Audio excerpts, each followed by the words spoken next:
नमस्कार। आप सभी शिक्षक साथी, प्रगणक एवं पर्यवेक्षक का स्वागत है मेरे YouTube चैनल ईशांक एजुकेशन में। साथियों, जैसा कि हम सभी को पता है कि बिहार में जातिगत जनगणना प्रारंभ हो चुका है। साथियों, इस जातिगत जनगणना को 2 चरणों में पूरा करना है।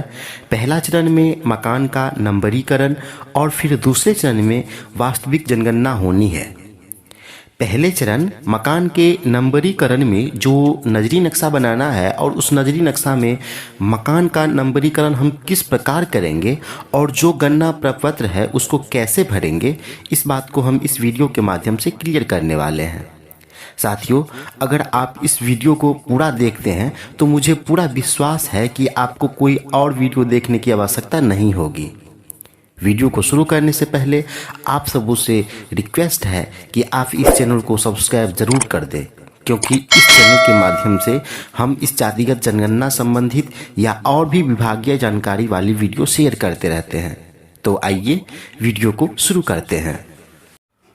सबसे पहले हम नजरी नक्शा देखेंगे। तो ये हमारे सामने एक नजरी नक्शा है। इसमें सामने ऊपर वाला सिरा जो है वो नॉर्थ है, इसका नीचे साउथ यानी कि दक्षिण, दाएं ईस्ट यानी पूरब और बाएं वेस्ट यानी पश्चिम। और हमें इस नक्शे को शुरू करना है, नजरी नक्शा बनाना उत्तर और पश्चिम के कोने से। स्टार्टिंग पॉइंट यहाँ से है। इसमें बहुत सारे चिन्ह भी हमको उपयोग करने पड़ेंगे, जैसे पक्की रोड के लिए ऐसा चिन्ह हम बनाएंगे, कच्ची रोड के लिए ऐसा बनाएंगे, पथवे पगडंडी। तो इसमें से रेलवे लाइन ज़रूरी नहीं है कि हर किसी के ब्लॉक में हो, तालाब हो सकता है, नदी हो सकता है, कुआं हो सकता है, स्कूल हो सकता है। और तो हम शुरू करते हैं। जैसे इस नक्शे में इसका उत्तर पश्चिम भाग यहाँ से है, तो यहाँ से हम शुरू करेंगे। यहाँ सामने पक्का मकान है, ये चकोर ये चतुर्भुज वाला चिन्ह है वो पक्के मकान का है। और ये त्रिकोणाकार ये कच्चे मकान के लिए हम उपयोग करेंगे। तो इसको उत्तर पश्चिम के कोने से शुरू करते हुए एक सीधी लाइन में हम बनाते चलेंगे, आगे बढ़ते चलेंगे, आगे बढ़ते चलेंगे। यहाँ से शुरू करके ये एक लाइन हुई, फिर यहाँ हम दूसरी लाइन, यहाँ एरो दिखाएंगे। अगर सड़क को पार करेंगे, जहाँ से हमें लाइन बदलनी हो वहाँ हम तीर का निशान दिखाएंगे। जैसे हम यहाँ से जा रहे हैं यहाँ, तो हम यहाँ तीर दिखा देंगे कि अब आगे यहाँ से नजरी नक्शा बनेगा। फिर ये लाइन पूरी होगी। उसके बाद अगर हम सड़क को पार करते हैं उसके ठीक समानांतर, तो फिर से हम एक एरो दिखाएंगे छोटा सा, और इस तरह से फिर वो नक्शा चलेगी। तब उत्तर पूरब के कोने से फिर उत्तर पश्चिम की ओर, और फिर वहाँ अगर हम लाइन बदलते हैं, सड़क क्रॉस करते हैं, अगर हम कहीं भी लाइन से दूसरी तरफ मकान या भवन नंबर देते हैं तो वहाँ हमें एरो का निशान देना ही होगा। और तालाब, जैसे बीच में यहाँ तालाब आ गया, तालाब के लिए गोल छोटा सा बनाएंगे और उसमें छोटे छोटे डॉट डालेंगे जिससे ये लगे ये तालाब है। मंदिर के लिए एक तरह से मंदिर का चित्र बनाएंगे, ऊपर में झंडा शंकु की तरह, ये हो गया मंदिर का चित्र। अगर कहीं विद्यालय है तो विद्यालय पर तो हमें मकान नंबरीकरण नहीं करना है क्योंकि वो गैर आवासीय है, लेकिन हमें उसे इस नक्शे में ज़रूर दिखाना है। मंदिर है वो भी गैर आवासीय है और उसे भी नक्शे में ही दिखाना है, उस पर नंबरिंग नहीं करना है। और इस तरह से इस नजरी नक्शे को हम इस प्रकार बनाते हुए दक्षिण पूरब दक्षिण के कोने में उसे समाप्त करना है। एंडिंग पॉइंट जो इसका होगा वो पूरब दक्षिण का कोना होगा। अब हम देखेंगे मकान सूची विवरण भाग 2 कैसे भरते हैं। सबसे पहले इसमें लोकेशन कोड के तहत जिला का कोड, जैसे ये मधुबनी जिला का कोड 22 है तो हमने इसमें 22 लिखा।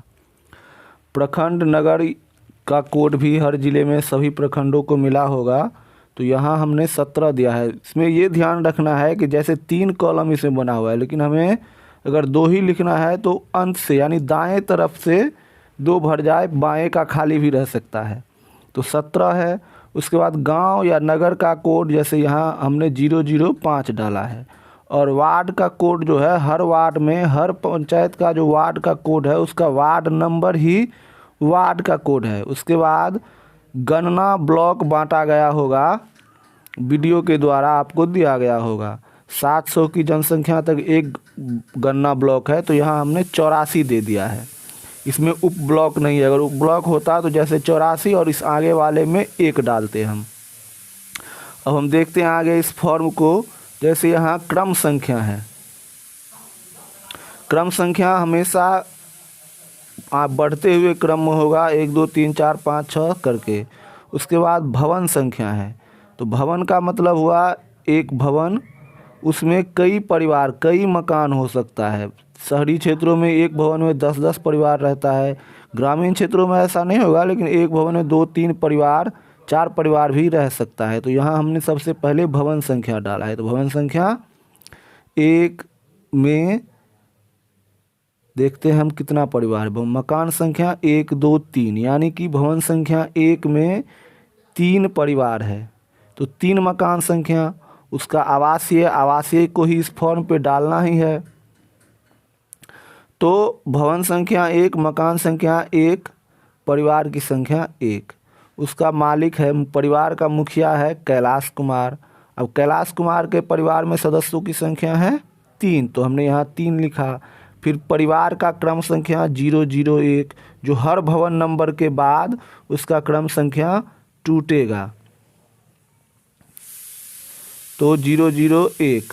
अब हम इसके यहाँ गए थे 7 जनवरी के दिन, तो यहाँ हमने डेट डाल दिया। अब यहाँ पे उस परिवार का मुखिया का हस्ताक्षर, जैसे कैलाश है तो कैलाश का हस्ताक्षर। अब मान लो कैलाश का घर है, कैलाश सब परिवार बाहर है, लेकिन हमको तो डिटेल लिखना है क्योंकि वो बिहार का ही है।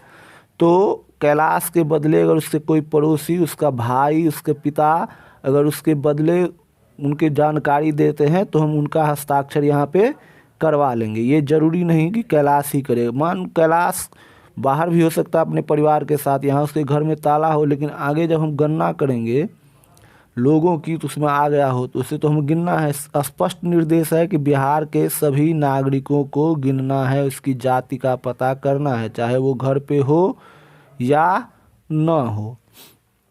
तो हम एक चीज़ देखेंगे कि भवन संख्या बढ़ते क्रम में होगा। हमने एक भवन में 3 परिवार है, इसलिए क्रम संख्या 3 तक 1 1 1 ही दिया है।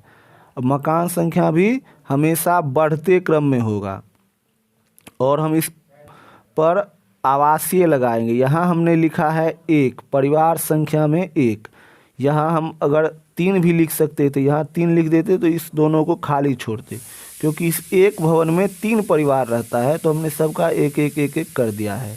महेश कुमार, राजकुमार, किसी के परिवार में 3 सदस्य होगा, किसी में 2 सदस्य होगा, किसी भवन में 1 ही मकान होगा, तो भवन संख्या और मकान संख्या डालेंगे। उसके बाद हम और परिवार का क्रम संख्या हर भवन के बाद टूटेगा। जैसे भवन संख्या 1 के बाद हमने देखेंगे कि 1 2 3 हो गया। अब भवन संख्या 2 में गए तो परिवार संख्या हमने तोड़ दिया, फिर से सीरियली हो गया 1।